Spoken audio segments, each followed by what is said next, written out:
tayo sa bukid. Kukudal muna tayo ng ating taniman ng gulay kasi papasukin ng baka to eh. Ito yung saging ko. Yung kabila yan.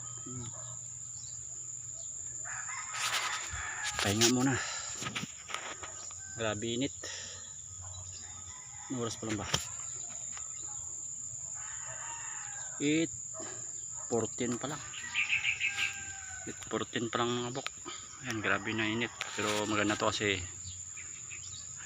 lalabas lahat na mga toxic sa katawan mo. Pawis. Ayun, pinudal ko. Laliking kayo kasi itong damo na to, bibitawan ng baka yan dyan. Pumasok dito. Ayan, matanim ko. Sayang. At least yan, nakaprepare na. Bigyan na lang ng kudal.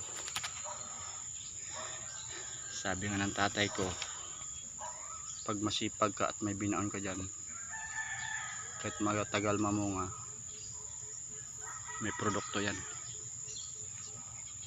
Kasi itong saging na to, pagdating ng 6 na buwan to, mamumunga na to. Ayun, no? Sayang na to kasi nabaan to dati. Nasira lahat. Kaya ito mga bagong pasibol. Naputok yun. Maliliit. Para tuloy-tuloy yung laki ng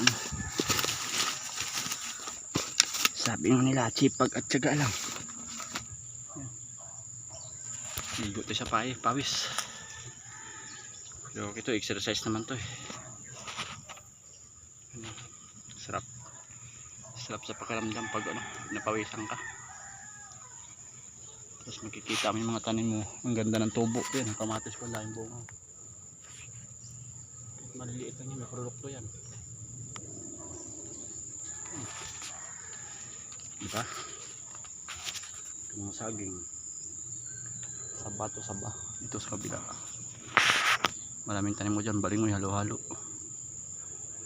Lahat ng mga pwedeng ulamin nandun na sa kabila. Yung talong ko, malaki na bunga dun sa kabila. May harvestin ko yan pag uwi ko. Yan.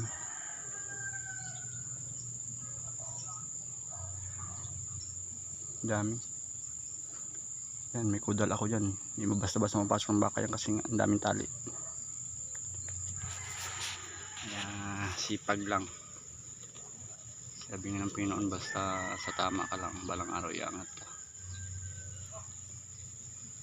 Diba?